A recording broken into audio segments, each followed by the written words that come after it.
दीजिएगा दीजिए जो कुत्ता है देखो ए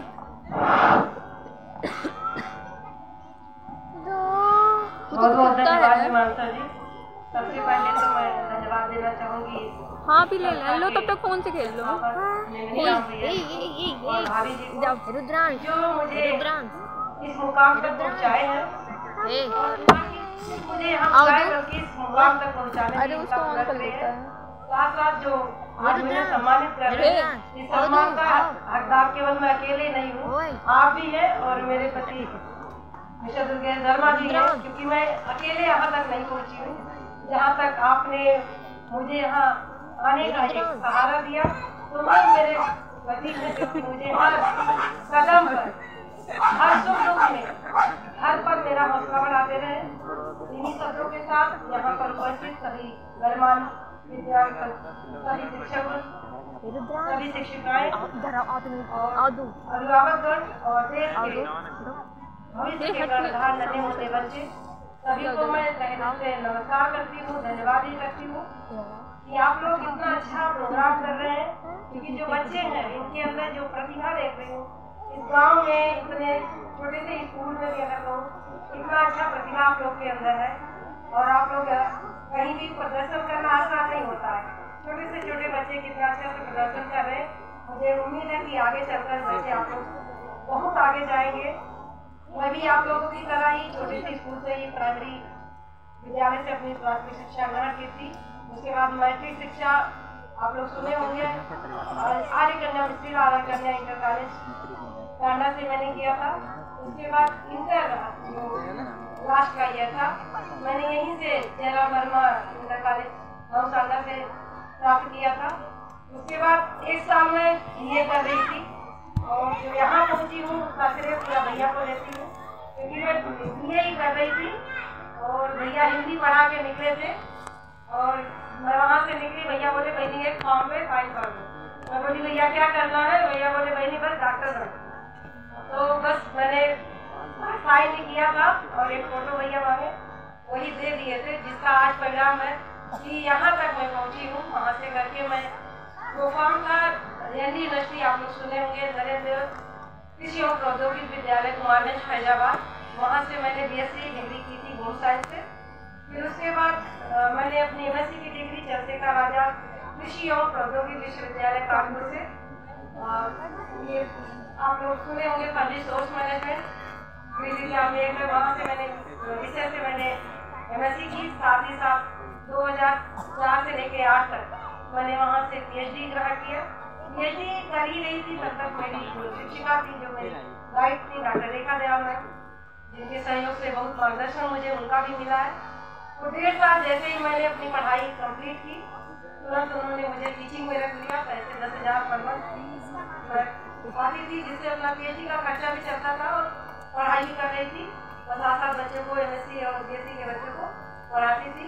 कुछ दिन बाद मंत्री जी का भी कॉल आया कि आप वहाँ पे पढ़ा रही हैं तो क्या यहाँ पे भी आ सकते हैं। तो लगभग 13 साल 5 दिन का सहयोग मैंने बरगज इलाके में भी किया है अपना शिक्षिका के रूप में। उसके बाद मेरा चयन वैज्ञानिक के तौर पर कृषि विज्ञान के औरैया में हो गया, जहाँ पर मैंने 7 साल 2 वर्ष का सेवा दिया। उसके बाद मैं बादा कृषि और प्रौद्योगिकी विश्वविद्यालय बादा में लगभग 12 दिसंबर को 6 वर्ष पूरे हो जाते। वहाँ पर भी मैंने लगभग 6 साल का अपना अनुदान दिया एक वैज्ञानिक के तौर पर, जिसमें मुझे एक अच्छी कहते वैज्ञानिक के तौर पर कृषि विज्ञान के नौरैया में भी सम्मानित किया गया था।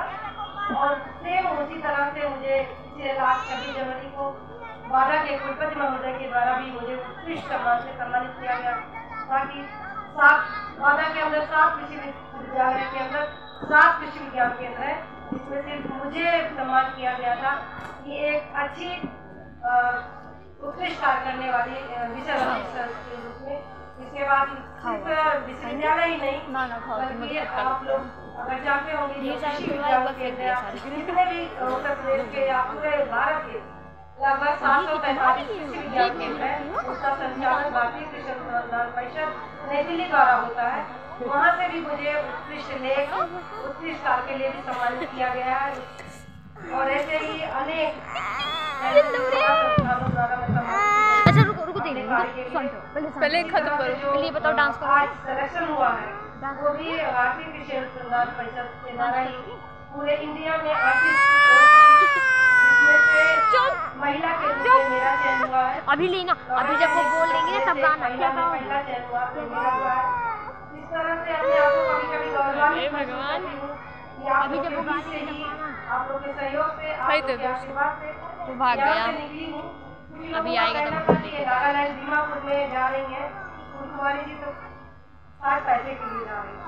लेकिन मेरा सिर्फ पैसे का नहीं है, क्योंकि इस पोस्ट तक पहुँचने से बहुत पहली महिला के रूप में मैं भी अगर हार मान लेती कि नागालैंड में कैसे अपना योगदान करूँगी, तो मेरे पीछे जितने भी गृह विज्ञान के क्षेत्र में शिक्षाएँ होंगी या जो लड़कियाँ अभी पढ़ रही होंगी या जो मेरे से भी ये कह लो वैज्ञानिक के पोस्ट पर कार्यरत होंगी, तो शायद उनका हौसला टूट जाता।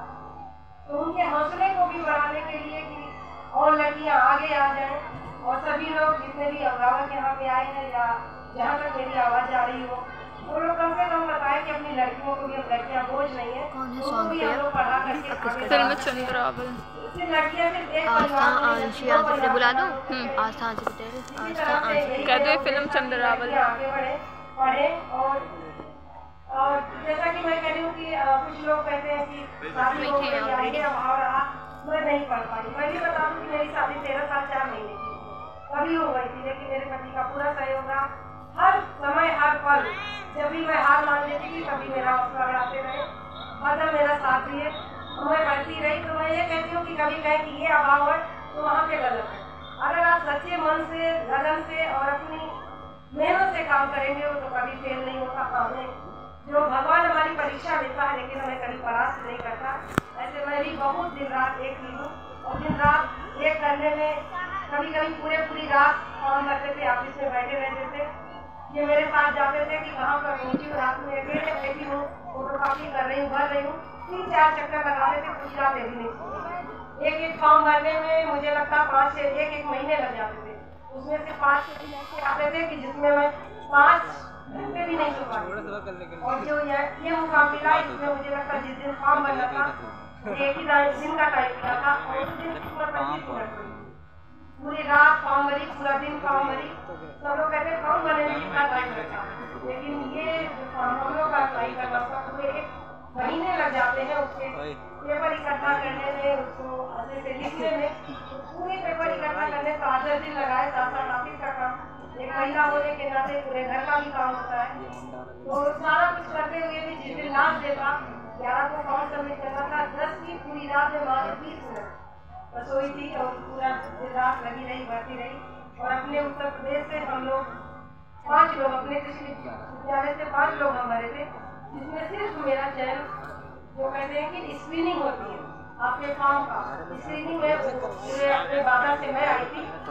अपने उत्तर प्रदेश से हम 4 लोग स्क्रीनिंग में आए और 4 लोग का ही सिलेक्शन हुआ है, जिसमें से 4 लोग तो पहले से ही, 3 लोग पहले से ही भारतीय कृषि अनुसंधान परिषद में वैज्ञानिक के रूप में कार्यरत थे, लेकिन मैं थी स्टेट एग्रीकल्चर डिपार्टमेंट में थी, स्टेट एग्रीकल्चर विश्वविद्यालय से थी। तो उसमें से सिर्फ सिलेक्शन मेरा हुआ है पूरे इंडिया से, कोई और नहीं। जबकि जहाँ पर सिलेक्शन करते हैं सभी लोग देते हैं पहले अपना हो जाए।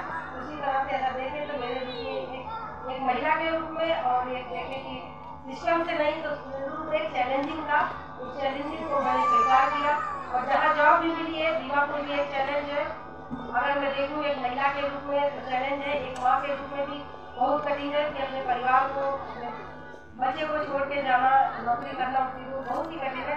लेकिन जहाँ देखो एक वैज्ञानिक के रूप में मुझे सेवा देना है और लोगों को आगे बढ़ाना है, तो ये कठिन नहीं है, ना नामुमकिन है, बल्कि एक चुनौती है और एक कहते हैं कि हमें अपॉर्चुनिटी भी है। इस तरह से अपने देश की सेवा करने का मुझे योगदान मिला है आप लोग के आशीर्वाद से। बस यही उम्मीद करती हूँ कि जैसे अभी 2000 किलोमीटर से दूर हूँ और अपने किसान भाइयों की सेवा में लगी रहूँगी। अब आप लोग का सहयोग और आशीर्वाद ऐसे ही बना रहे। कि 5 साल बाद मैं ऐसे इसी पोस्ट पे आगे पोस्ट पे बढ़कर अपने उत्तर प्रदेश में आऊँ, अपने किसानों के लिए और जो बच्चे हैं अभी बच्चे पढ़ रहे हैं इनको भी कुछ आगे पद पर ले जाने का मुझे मौका मिले, जरूर से जरूर अपने जनपद के लिए, अपने बच्चों के लिए, अपने किसानों के लिए मैं जरूर सेवा का मौका मिले और अच्छे से ऐसे मेरे किसान भाई हो, मेरे गांव के हो या मेरे जनपद के हो या मेरे उत्तर प्रदेश के हो या पूरे देश के हो, उनको कुछ अच्छा कर सकूं जिससे वो समृद्ध हो सके। और जो बच्चे हैं जो कृषि क्षेत्र में बच्चे रहेंगे उनके लिए मैं कुछ अच्छा कर सकूं। इन्हीं शब्दों के साथ मैं सभी का आशीर्वाद चाहती हूँ। धन्यवाद।